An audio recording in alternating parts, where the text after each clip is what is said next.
Glad to have you join us again. It's still Business Breakfast on iBrand Television. And let's take a quick look at some of the stories we're filing for you at our newsroom at this time. Like I said earlier, I'm now being joined live virtually by Sumbo Badijo, who is a public affairs analyst. Good morning, sir. It's a pleasure having you join me on the program. Good morning. It's the first time we're talking this year. And the name is Badijo, not Badijo. My sincere apologies to that. And it's the first time we're talking this year. It's a new month. Hope it's still safe to say Happy New Year. It's still safe. Even if you are meeting for the first time in June, it has to say Happy New Year. All right, then. Happy New Year to you and Happy New Month as well. Thank you so much for your time on the show. Now let's get talking now. You've seen the stories we're tracking at this time. And I will start off now with this reports coming from the federal government, especially from the Ministry of Petroleum Resources, where the federal government is saying that the Port Harcourt refinery that they promised us will come upstream by December last year is still undergoing test run. And we've not seen anything coming forth from the Port Harcourt refinery. Nigerians are agitated. We are looking forward to seeing the price of crude oil coming down, but unfortunately, that's not happening. On the other side, the Independent Petroleum Marketers Association of Nigeria has come out to say, going by the current volatility in the exchange rate, the price of the pump price of petrol is likely to be hiked. What is your reaction to all of this? And should for any reason, IPMAN goes about increasing the pump price of petrol, what ripple effect will this have on the well-being of Nigerians and by extension businesses? Your thoughts? To start with, the Port Harcourt refinery, what is going on there is an outright upgrade, changing of what the equipment being used before to modern one. It's going to take time. The government has not been sincere on their part by raising the number of people that is going to come up by December. When I heard the news and I did my own background check, yes, on the platform I was interviewed, I said, March. The person was like, why am I so pessimistic? I said, no, with what is on ground, I don't see it coming up until March. Now, last month they started test running, which means that at least March may actually be a real date now. But the government is not saying anything because they've given 3 failed dates already. So they are not confident to give us another date that may not be realistic. That's the reason why they keep putting the narration of that their price is running. And when the sun is on, that means any moment from that time, they will start production. And Port Harcourt has been given priority to do petrol, while Dangote is going to be refining diesel and aviation oil. Reason for that is best known to the government as well as the NNPC. But for IPMAN, one thing we must understand that IPMAN is in business. They are in business to make profit. They will not run at loss. Whatever they buy is what they will sell. Currently, we are approaching shortage in supply of the current supply. And the refineries are not yet putting their products in the market. What that means is that we may likely be importing another supply of petroleum products. And if they are going to import with the current exchange rate, it will definitely sell on the price. And as at the last time they imported, the Naira was around 900 to 1,000, and now it's 1,500 at the parallel market. And if it's in the official market, all the markets will have to go to the parallel market because of forex. And that means 1,500 will determine the landing cost, which will definitely be way higher than what is currently being sold. That is why they are giving that in for the government. So if the government is going to keep the price at the level it is, it means they are going to be subsidizing.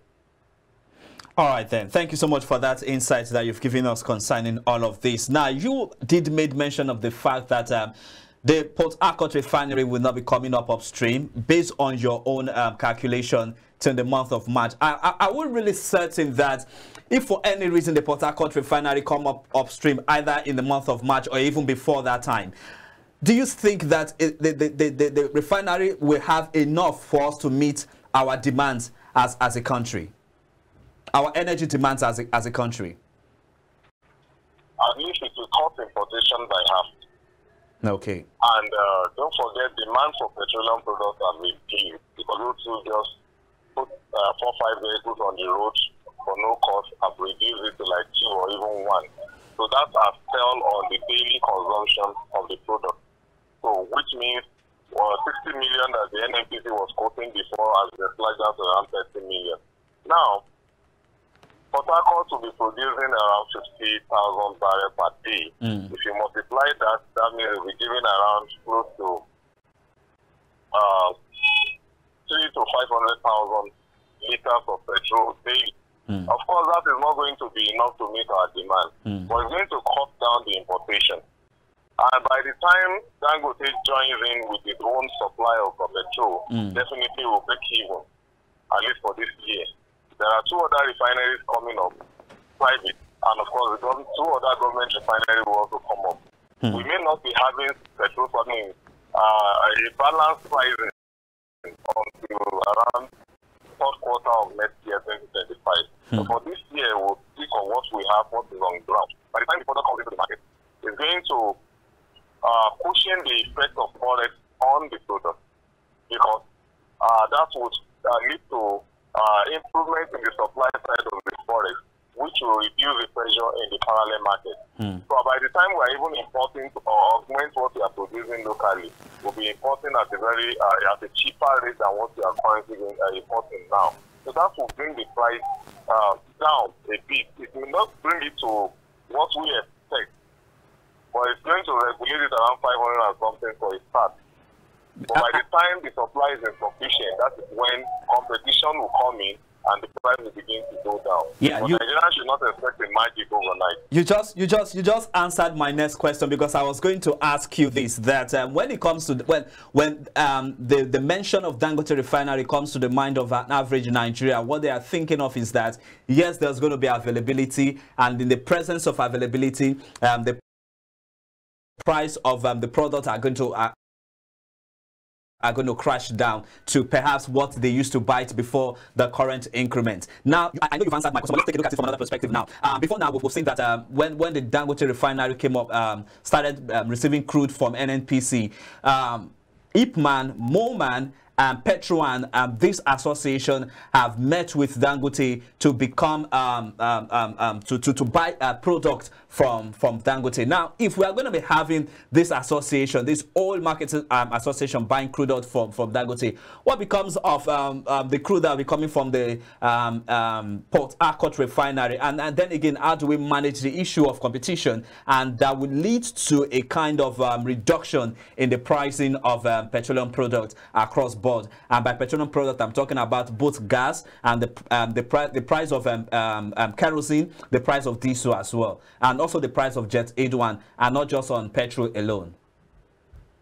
Now, for the contract being signed, they're already in contract with the NNPC. Okay.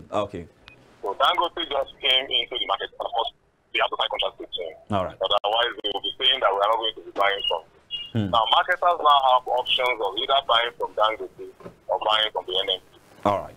So that is the kind of little competition. All right. But because of the dynamics that we currently have, Dangote is going to be focusing on aviation oil and diesel. All right. Government kind of did that because the Port Harcourt refinery does not have the potential the capacity to do that yet. All right. So, if Dangote is doing that, he has an edge in that area. It's going to cut down the cost of production. Okay. Because both products, aviation oil and diesel, affect cost of production. Very true. Petrol only deals with logistics. Yes. Diesel also affects logistics because the trucks that move goods from one place to another do not use petrol, they use diesel. Yes. So, that is where it's going to come. And if you are producing at a cheaper rate, it will definitely tell on the price. That is why the government cannot be putting up to that. You guys are selling at the higher price, try and put it at this level, or give them a price range for specific products. Remember that in the manifesto of the present administration, there was a promise of a commodity board being set up. Now, that commodity board, I think, is being delayed because there is no reason for government to come in to want to regulate any price for now. Yeah. Because there is the manufacturers are producing at a very high cost. Okay. So, by the time the other refineries, Kaduna Warri comes up, that is when the competition will begin to now manifest fully on one hand. But the complete manifestation will be when BUA and the other refinery also come to join in. When we now have about 6 refineries fully functional within the country, that means we are now going to be exporting petroleum products. That means we are exporting crude, we are also exporting petroleum products. That will boost our forex in a very significant manner. And by the time that is boosted, don't forget, government just gives you a directive that NNPD should be dealing with it and let people be collecting the money. That will also block leakage.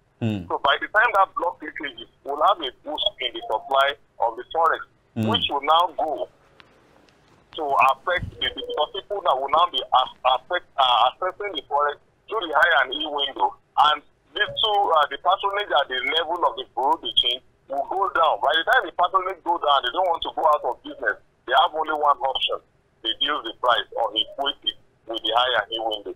That is what Nigerians are waiting for. But it's going to take time.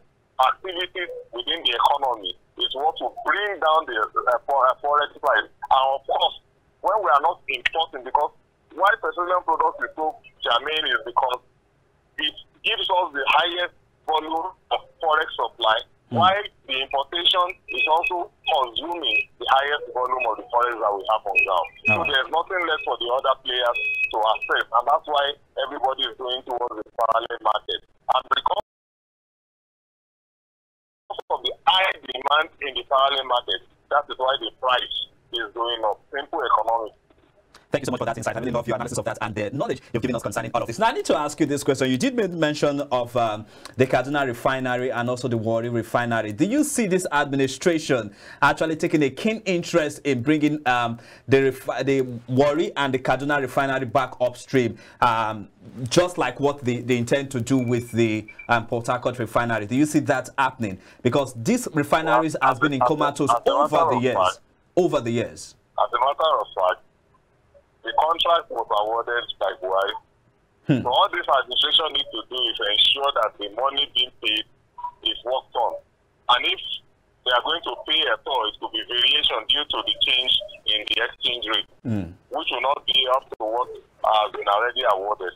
They also want to take the credit of putting on the refinery to work. So they will definitely ensure that they come on board. And they're giving a tentative date of March next year for those ones.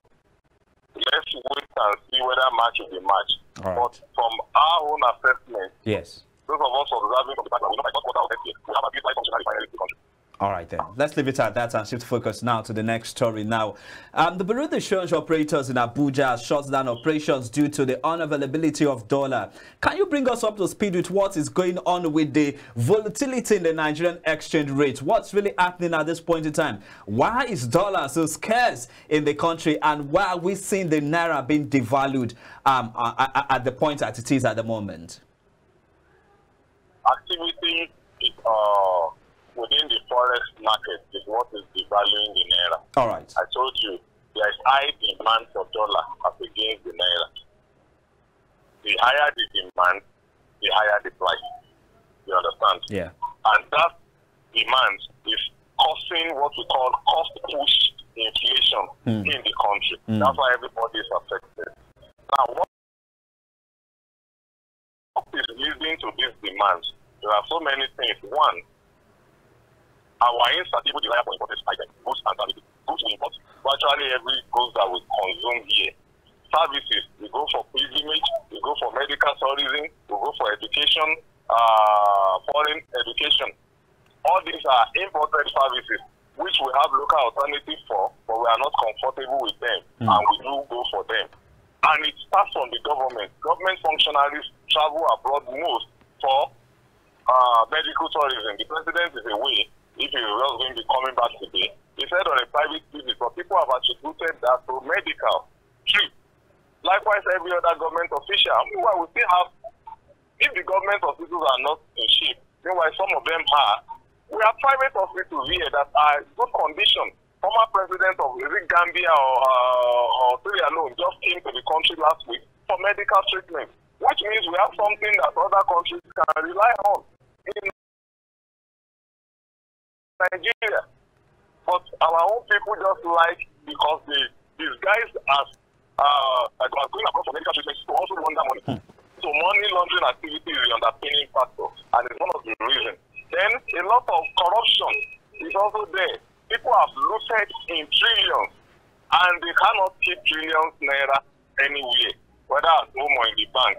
It will expose them, bust their bubble. So they have to convert it to foreign exchange, which will be handy for them to keep, and they can travel and launder them abroad. So these are the people coming in with each volume of naira to patronize the bureau de change, and they pay the highest bidder. So that is where the speculation is coming from at the parallel market. So that is why you are having all this evaluation. It is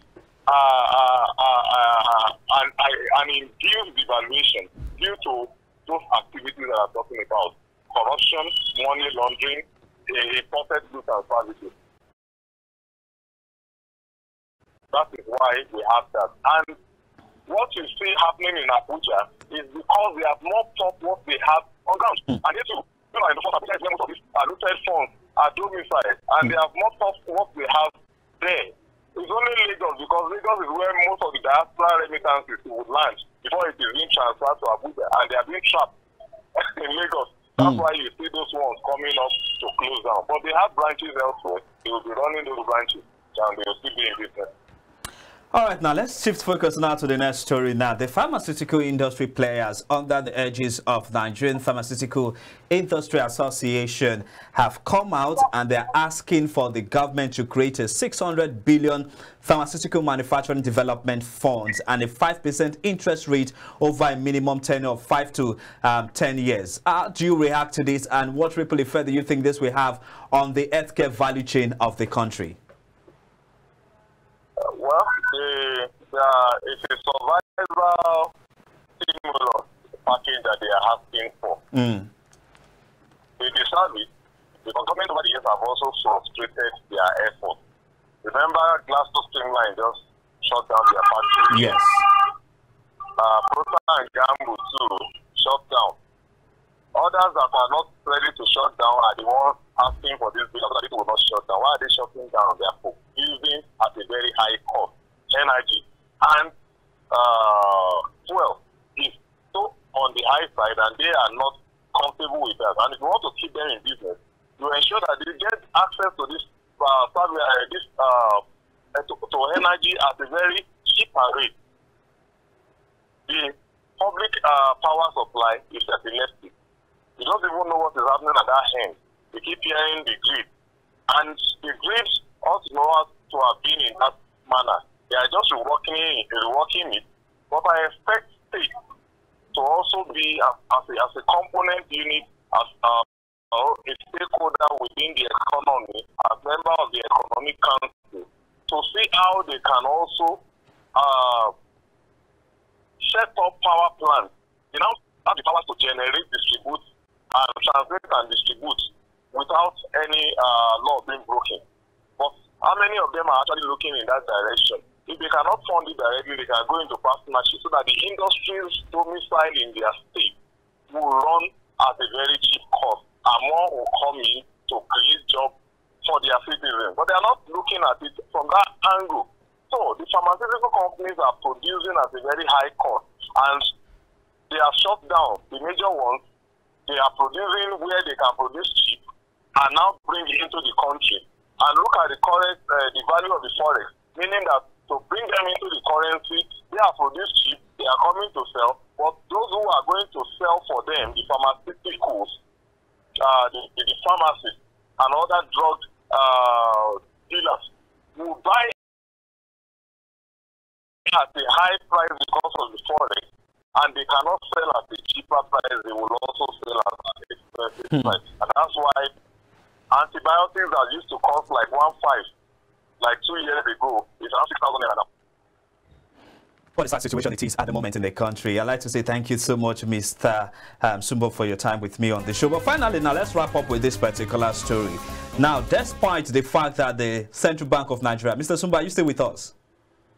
I'm with you. All right, great. Thank you so much. Now, despite the fact that the Central Bank of Nigeria just released a outstanding backlog of $64.44 million to foreign airlines who have their funds trapped in the country. Now, the association, National Association of Nigerian Travel Agents, are coming out and are calling for an opening of lower inventory in order to reduce ticket fare out of the country. How do you react to this? And do you see the foreign airlines actually bowing down to this or meeting up to this demand, because some of them has already threatened to stop operating in the country? And you also will agree with me that if that happens, it's going to have a ripple effect on the aviation sector value chain. Now, with what this association are saying now, do you see the foreign airlines actually coming up with this demand, even though the foreign airlines are saying that whatsoever the federal government have given them is just a drop in the ocean? What's your reaction to all of this?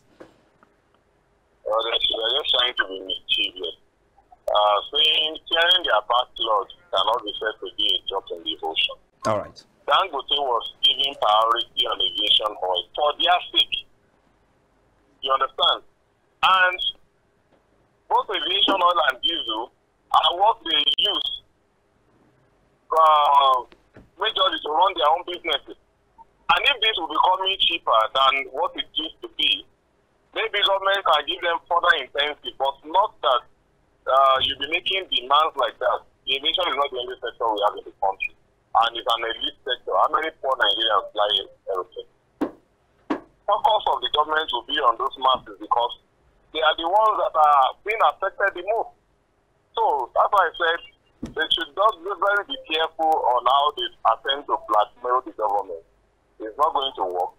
They know that because they are elite and government also make use of. The good number of these government officials have private jets, which they will carry about and they know how to spread their thing. But for the airliners, they need to be careful. We have local alternatives. Government will just need to promote those things rather than giving the foreign airlines that will repatriate the funds elsewhere. I expect companies like Airpeace and IRIC to also be supported so that they can also be making international flights. That is what is expected of a reasonable government. And why can't we have the national carrier as a nation? Because that is the absence of the national carrier that is making all these frivolous agitation and demands coming from the private sector. Exactly. I don't support that idea. I expect our local industry to be promoted and, of course, efficiently managed.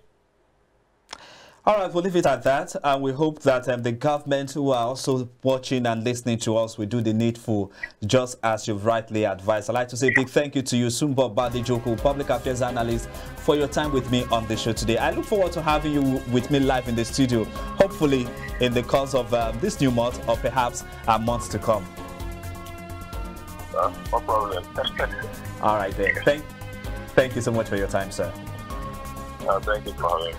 All right, folks, let's just focus now to the capital market and let's look at what's playing out at the NGS. But before then, yes, what's coming up? The Nigerian stock market reversed previous day's losses after starting the new month of February on a positive trajectory with a 1.63% increase. Ambrose Amodion, research officer of Invest Data Consulting Limited, will be joining me now live in the studio to do some analysis of these figures and tell us where the market will be heading today, being the last trading day of the week. Stay with us. It's still Business Breakfast on iBrand Television.